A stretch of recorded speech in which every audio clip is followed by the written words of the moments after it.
میں نے matric pass ہی کیا تھا کہ والد صاحب ریٹائر ہو گئے۔ تاہم کسی قسم کی مالی پریشانی نہیں تھی۔ ان کا اپنا بزنس تھا اور وہ خاصے صاحب حیثیت تھے۔ ریٹائرمنٹ بھی اپنی مرضی سے لی، حالانکہ ملازمت بہت اچھی تھی۔ انہوں نے یہ قدم اپنے دوست وحید کے کہنے پر اٹھایا، جس کا کہنا تھا کہ ملازمت کی وجہ سے وہ کاروبار کو پوری توجہ نہیں دے پاتے۔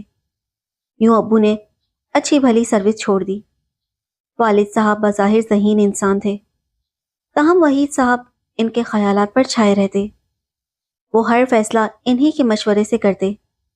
امی اکثر اعتراض کرتی کہ آپ ہر کام اپنے دوست کے کہنے پر کیوں کرتے ہیں؟ جو بھی فیصلہ کرنا ہو اپنی عقل سے کریں۔ والد صاحب کو اپنی اور وحید کی دوستی میں ماں کی یہ مداخلت سخت ناگوار گزرتی تھی۔ وہ غصے میں کہہ دیتے، تم بس بیوی ہی رہو، میری کمانڈر مت بنو، اپنے کام سے کام رکھو، تمہارا میرے دوست یا اس کی دوستی سے کیا لینا دینا ہے؟ اس بات پر گھر میں جھگڑا ہو جاتا اور گھر کی فضا خراب ہو جاتی۔ ہم بہن بھائی سہم جاتے کیونکہ ہم جھگڑوں سے بہت ڈرتے تھے۔ ماں کا بھی قصور نہ تھا۔ دراصل والد کے اس غیر معمولی رویے کا ذمہ دار ہم سب وحید ہی کو گردانتے تھے، جس پر میرے باپ جان چھڑکتے تھے۔ یوں لگتا تھا کہ ہمارے گھر میں ابو کے روپ میں وحید ہی کی حکمرانی ہے۔ یہ شخص میرے والد کے دل و دماغ پر اس طرح قابض تھا جیسے بادشاہ جہانگیر کے ذہن پر نور جہاں کی حکمرانی تھی۔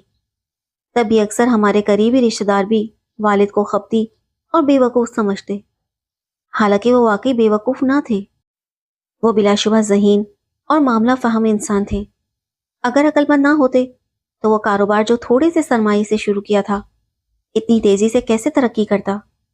شاید وحید ان کے کاروبار میں معاونت کرتا ہو، اسی لیے والد نے اتنی اچھی ملازمت کو بھی خیر بات کہہ دیا، اور اب وہ دولت میں کھیل رہے تھے۔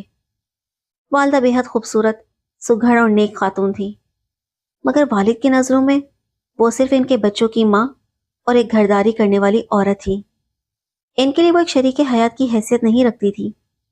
امی ان سے ڈرتی تھی اور ہم بھی، کیونکہ ابو غصیلے تھے۔ جب انہیں غصہ آتا تو وہ اندھا دھند ہمیں مارنے لگتے، بغیر اس کے کہ قصور کس کا ہے۔ ہاں، جب خوش ہوتے تو بہت محبت کرتے، اتنا کہ ہمیں لگتا ابو سے زیادہ شفیق کوئی نہیں۔ خدا جانے وہ کس قسم کے ذہنی انتشار کا شکار تھے، آج تک میں یہ نہیں سمجھ سکی۔ بس اتنا جانتی تھی کہ وحید کے روپ میں کوئی سانپ سا ان کی زندگی میں ڈس رہا ہے۔ اسی شخص نے انہیں شراب نوشی کا عادی بنا دیا۔ اب تو یہ حال تھا کہ دونوں گھر پر کمرہ بند کر کے گھنٹوں اس مشروب میں غرق رہتے۔ یہ بات نہ صرف امی کو بلکہ ہم سب کو ناگوار گزرتی، مگر ہم کیا کر سکتے تھے؟ وہ با اختیار تھے اور ہم ان کے محکوم۔ میں امی کے آنسو پونچھ کر انہیں تسلی دیتی کہ دعا کریں ہمارے والد راہ راست پر آ جائیں اور یہ منحوس شخص ان کی زندگی سے نکل جائے، جس نے کسی زمانے میں قرض دے کر گویا انہیں خرید لیا تھا۔ رفتہ رفتہ وہ ہمارے گھرانے کے تمام فیصلے کرنے لگا۔ ابو نے وحید کے کہنے پر ہی میری پڑھائی بھی ختم کروا دی اور بعد میں میری شادی بھی اسی کے مشورے سے اپنے ایک رشتہ دار سے کر دی، حالانکہ وہ شخص میرے کسی بھی جوڑ کا نہ تھا، نہ خوش شکل، نہ دولت مند، اور تعلیم بھی واجبی سی۔ اس کا نام احسن تھا۔ وہ ایک لاؤبالی، آرام طلب اور کامچور انسان نکلا۔ کوئی کام دل جمی سے نہیں کرتا تھا۔ خدا جانے وحید کو اس کے گھرانے سے کیا لالچ تھا کہ مجھے ایسی آگ میں دھکیل دیا۔ امی اس شادی پر قطعی راضی نہ تھی۔ جب وہ لڑکے والوں کا گھر دیکھ کر آئیں تو بہت روئیں، مگر والد نے زبردستی یہ رشتہ منوایا اور میری شادی احسن سے کر دی۔ میرے دل میں جو نفرت کا بیج بچپن سے بویا گیا تھا، والد کے اس فیصلے پر تناور درخت بن گیا۔ زبردستی کی شادی نے میرے مزاج کو درہم برہم کر دیا تھا۔ نکاح کے وقت میں مجبور تھی۔ ماں نے کہا کہ خاندان کی لاج رکھنی ہے، اسی لیے میں نے زبان نہ کھولی، لیکن شادی کے بعد دل میں بغاوت نے کچھ اس طرح سر اٹھایا کہ میں اس آگ سے اپنا دامن نہ بچا سکی۔ ایک طرف اندر کا کہرام، اوپر سے لوگوں کی طرح طرح کی باتیں۔ کوئی کہتا بیچاری کی قسمت پھوٹ گئی، ماں باپ نے بن دیکھے بھالے ایسے گھر بیاہ دیا کہ اب قسمت کو روئے گی۔ کوئی کہتا حور کے پہلو میں لنگور، خدا کی قدرت، یہ تو اتنی خوبصورت اور شوہر احسن۔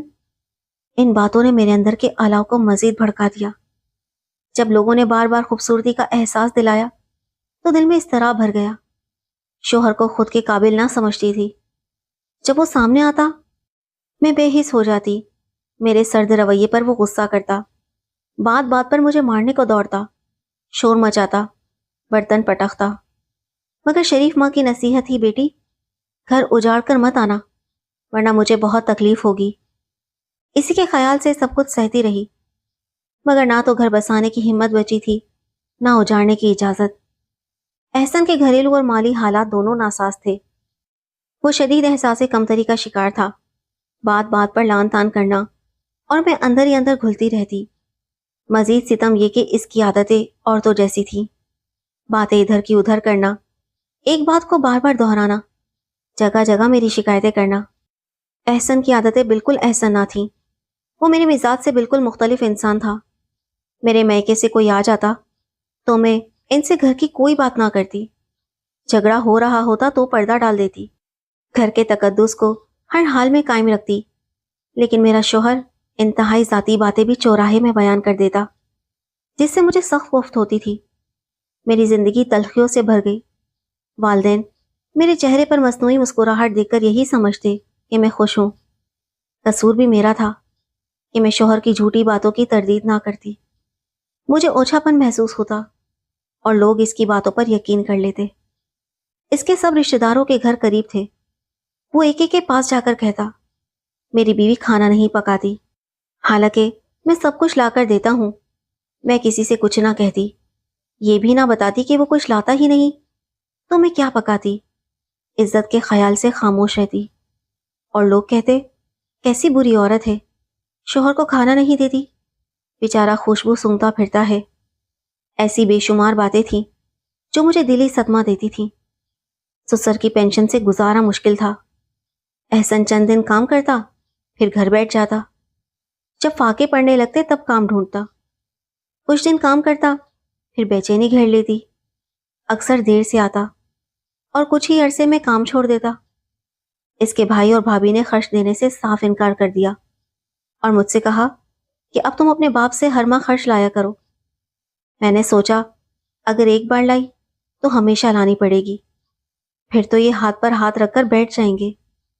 میں نے احسن سے کہا میں مائکے سے رقم نہیں لاؤں گی، ہاں تم کو اعتراض نہ ہو تو میں خود کام ڈھونڈ لوں گی۔ اس نے کہا تو پھر دیر کس بات کی، آج ہی نکلو تلاش میں۔ ابو کے ایک جانے والے امتیاز صاحب کی ایک ایکسپورٹ فیکٹری تھی، میں وہاں گئی۔ انہوں نے حوصلہ دیا اور کہا تمہارے والد کے ہم پر بہت احسانات ہیں، سمجھو یہ فیکٹری تمہاری ہے۔ یوں میں نے ملازمت اختیار کر لی۔ امتیاز صاحب مجھ سے عمر میں دگنے تھے، مگر نہایت شائستہ اور بااخلاق انسان۔ جب میرا بنایا ہوا ٹیکسٹائل ڈیزائن منظور ہوا تو بہت خوش ہوئے، مزید کام دینے لگے۔ میرے حالات سے وہ بخوبی واقف تھے، شادی میں بھی آئے تھے، یہاں تک کہا تھا کہ یہ لوگ تمہارے لائق نہیں۔ میں نے خوب محنت کی، امتیاز صاحب بہت خوش ہوئے، لیکن مجھے اندازہ نہ تھا کہ ان کے دل میں میرے لیے پسندیدگی کے جذبات پیدا ہو رہے ہیں۔ میری پہلی تنخواہ کے وقت شوہر اور ساس نے مجھے سانس لینے نہ دیا، تنخواہ کا مطالبہ کیا۔ میں نے ساری رقم شوہر کو دے دی، پھر تو گویا اس نے قسم کھا لی کہ عمر بھر کام نہیں کرے گا۔ وہ مہینہ بھر تنخواہ کا انتظار کرتا، بستر پر پڑا رسالے پڑھتا رہتا۔ مجھے دکھ ہوتا مگر چپ رہتی۔ ادھر امتیاز صاحب ہر دکھ سکھ میں شریک ہوتے، اگر واپسی میں سواری نہ ملتی تو ڈرائیور بھیج دیتے۔ ایک دن میں سخت بیمار ہو گئی، امید سے تھی طبیعت خراب رہتی، مگر شوہر کو فکر تھی کہ کہیں نوکری نہ چلی جائے۔ اس نے مشورہ دیا کہ ماں بننے سے جان چھوڑاؤ۔ اس بات نے مجھے گہرا صدمہ پہنچایا، اور اسی صدمے کی وجہ سے میں ماں بننے کی نعمت سے محروم ہو گئی۔ اس حادثے کے بعد میں نے تہیہ کر لیا کہ اب مزید ظلم نہیں سہوں گی، اگر دوبارہ جھگڑا ہوا تو گھر چھوڑ دوں گی۔ وہ دن آ ہی گیا۔ احسن کی ایک بات پر میں میکے چلی گئی اور سب کچھ والدین کو بتا دیا۔ ابو کے دوست وحید صاحب نے مداخلت کی، مجھے زبردستی واپس بھجوا دیا، مگر اس بار میں دل سے باغی ہو چکی تھی۔ آئینہ دیکھ کر دل سلگتا تھا، ذہن میں بار بار آتا یہ سب میں نے اپنے ساتھ کیا کر لیا۔ میں اعزازی نمبروں سے ماسٹرز کر چکی تھی اور شوہر تھا جاہل نکھٹو بے حس. کبھی سوچتی کیا یہی میری قسمت ہے، مگر اب میں خود ارادہ کر چکی تھی. پھر امتیاز صاحب کے بیٹے شاہد کی پاکستان آمد ہوئی. میں نے اس کے لیے گھر سجایا، کھانے بنوائے. وہ خوبصورت بااخلاق نوجوان نکلا. تب مجھے معلوم ہوا کہ وہ طلاق یافتہ ہے. اگلے دن امتیاز صاحب میرے والد سے ملے اور والد نے پہلی بار خود کہا کہ میں نے تمہارے ساتھ ظلم کیا، اب تمہیں خلا لے کر اپنی نئی زندگی شروع کرنی چاہیے. میں حیرت زدہ رہ گئی. قسمت جب پلٹتی ہے تو انسان کو گمان بھی نہیں ہوتا. اس بار میں نے فیصلہ والد پر چھوڑ دیا، مگر اتنا کہہ دیا کہ اب احسن کے پاس نہیں جاؤں گی. یوں شاہد سے میری شادی ہو گئی. میں نے کبھی سوچا بھی نہ تھا کہ زندگی یوں کروٹ لے گی. آج میں خوش و خرم زندگی گزار رہی ہوں. امتیاز انکل اب اس دنیا میں نہیں رہے، لیکن دل سے ان کے لیے دعائیں نکلتی ہیں.